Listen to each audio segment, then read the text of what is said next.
तुमचे जुने सहकारी उपमुख्यमंत्री एकनाथ शिंदे देखील लग्नाला येत आहेत.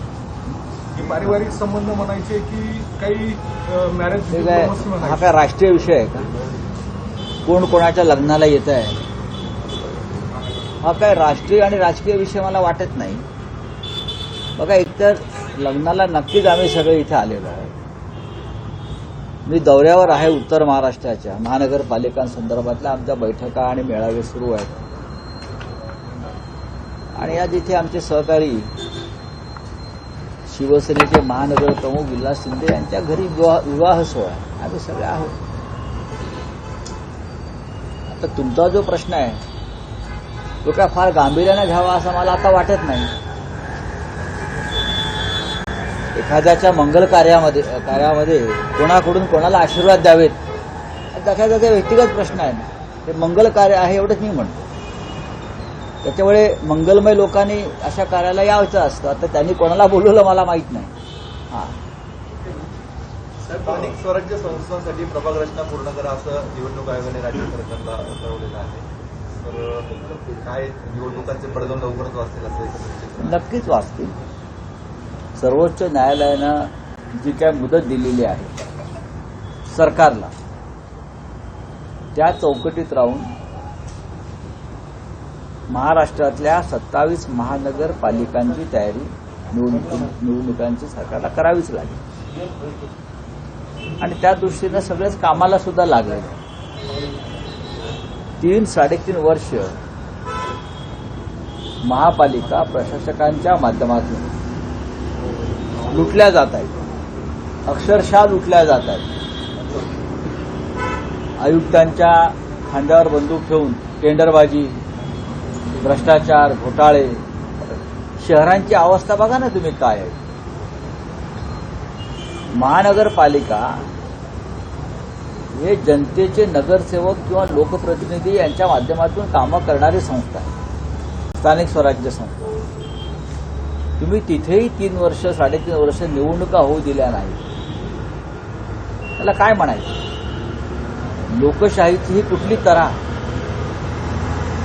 लोकांना नगरसेवकच द्यायचे नाहीत. त्यांच्या रोजच्या ज्या गरजा आहेत, दिवा बत्ती, पाणी, आरोग्य, शिक्षण, रस्ते, साफसफाई,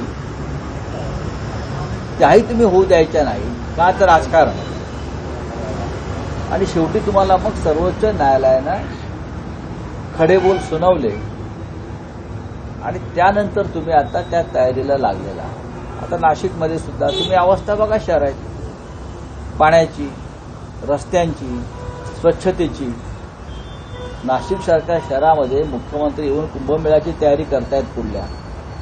पण आज जो काय कचरपट्टी झालेली आहे नाशिकची, खड्डे बघा रस्त्यावर. एका पावसात पाणी कसं तुमच्या रस्त्यावर पहा ना तुम्ही. ते मुख्यमंत्री दत्तक घेतलेलं शहर आहे ना तुमचं. हे दत्तक घेतलेलं शहर आहे, त्याचे तुम्ही अनाथाश्रम करून टाकला. काय करताय तुम्ही? 2 दिवस आपण शहरामध्ये आहात मुख्यमंत्री महोदय. एकदा रात्री गाडी काढा आणि या शहरामध्ये फिरा. वाटल्यास प्रत्येक पक्षाचे 2-2 माजी नगरसेवक घ्या. तुमचेही घ्या, आमचेही घ्या. आणि त्यांच्याकडून तुम्ही हे शहर समजून घ्या नाशिक. मग कळेल की 3 वर्षामध्ये या शहराची नाही तर प्रत्येक शहराची 27 महानगरपालिकांच्या हद्दींची कशी वाट लागली आहे.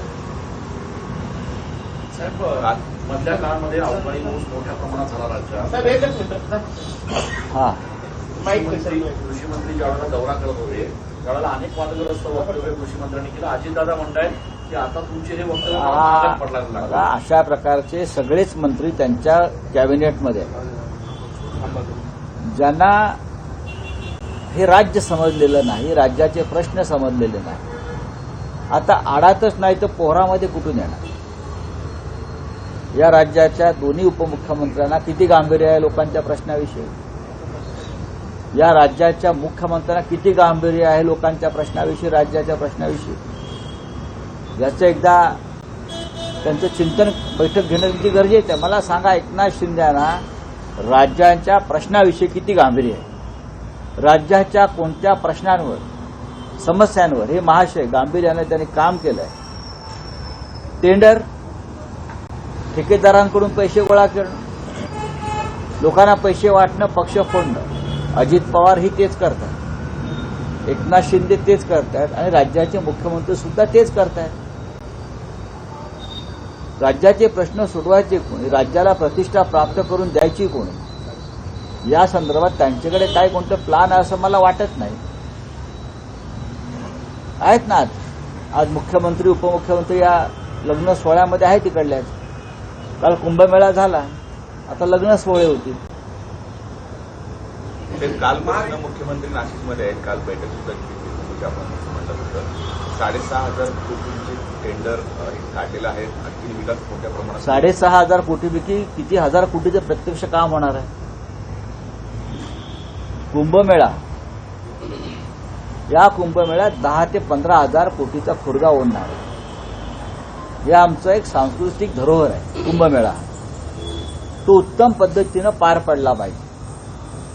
पण कुंभमेळ्याच्या नावाखाली प्रयागराजपासून नाशिकपर्यंत सरकारी पैशाची कशी लूट होणार आहे हे तुम्ही पाहायला पाहिजे. प्रयागराजमधले सगळे ठेकेदार हे गुजरातमधून आले होते, मला माहिती असं.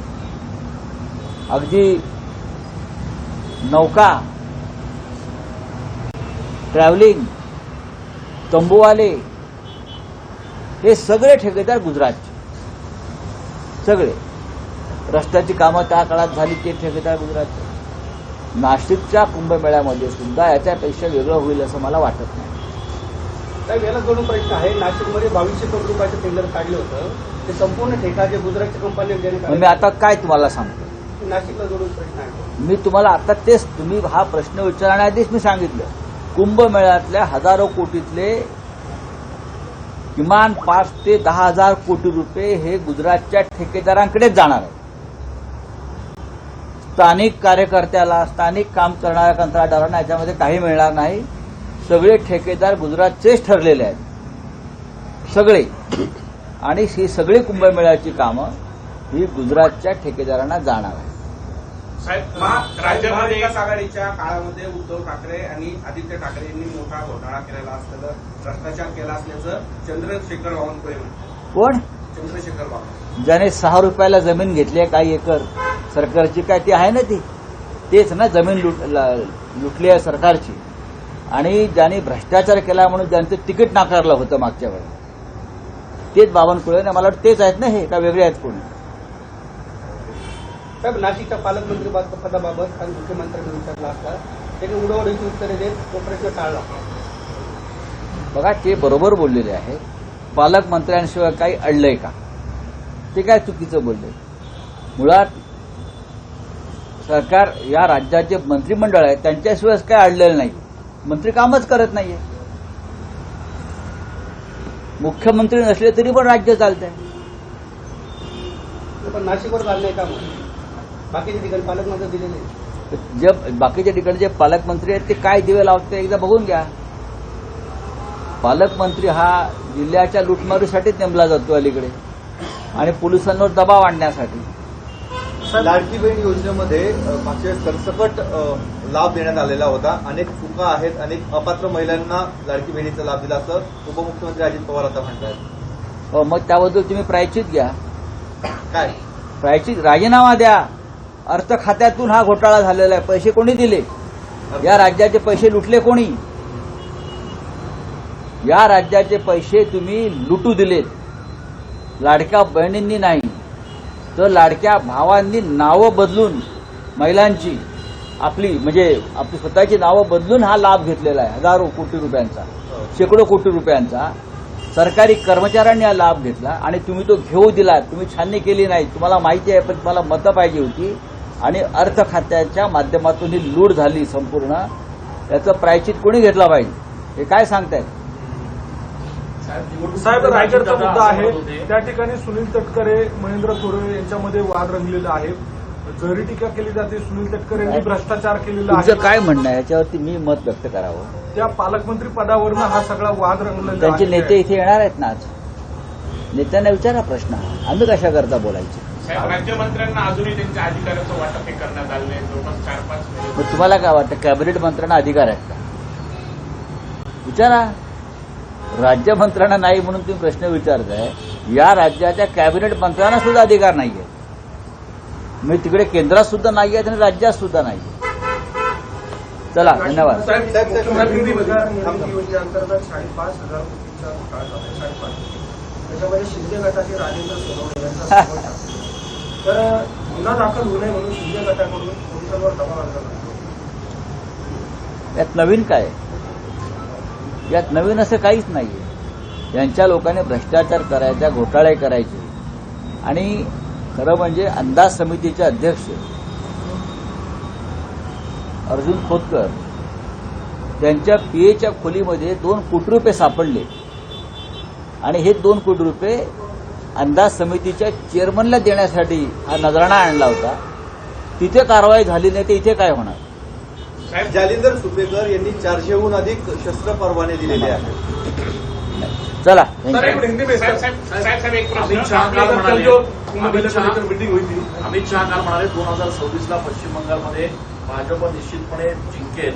पश्चिम बंगालला ममता बॅनर्जींनी घुसखोरांचा अड्डा बनवलेला आहे. महाराष्ट्रातल्या सगळ्या ईव्हीएम तिकडे पाठवलेले आहेत. इथून कंटेनर भरून ज्या महाराष्ट्रात ज्या ईव्हीएम वापरल्या हजारो, त्या सगळ्या ईव्हीएम पश्चिम बंगालच्या निवडणुकांसाठी तिथे पाठवायची योजना इथे आहे. त्यासाठी पॅकिंग सुरू आहे. त्याच्यामुळे अमित शहा म्हणतात त्यात तथ्य असू शकेल.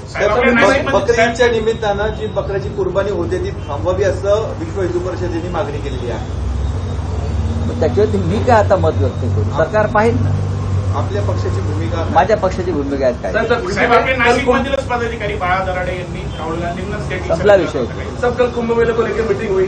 मुख्यमंत्री ने बड़ा पैकेज किया है. पहली बार 13 अखाड़े के परिषद एक साथ आए थे. 6 और वैष्णव. मुख्यमंत्री ने कुंभ मेला के लिए जो पैकेज दिया है 6,000 करोड़, 10,000 करोड़, कोई 15,000 करोड़, प्रयागराज में हमने ये कुंभ मेला देखा है. ये पूरा पैकेज, ये पूरी ठेकेदारी, पूरे कॉन्ट्रैक्ट गुजरात के कॉन्ट्रैक्टर्स को पैसा मिलता है. यहां भी जो भी काम निकलेगा नासिक शहर में कुंभ मेला के नाम पर, ये सभी काम गुजरात के ठेकेदारों को जाने वाला है. उसके लिए सब ये पैकेज चल रहा है. महाराष्ट्र में कुछ नहीं रहेगा. वहां से लोग आएंगे, यहां से पैसा लेकर जाएंगे. हमारे साधु भजन करते आएंगे और चले जाएंगे स्नान करते. कुछ नहीं. चलिए. साहेब देवेंद्र फडणवीसांनी काल पुन्हा एक हे तो सेफेचा नारा दिला आहे. आपण सगळे हिंदूच आहोत असं त्यांनी काल पुनरुच्चार केला एका भाषणात. त्यांचं आता सर्टिफिकेट पाहिजे का? ते आता मुख्यमंत्र्यांबरोबर शंकराचार्य पण झाले आहेत का?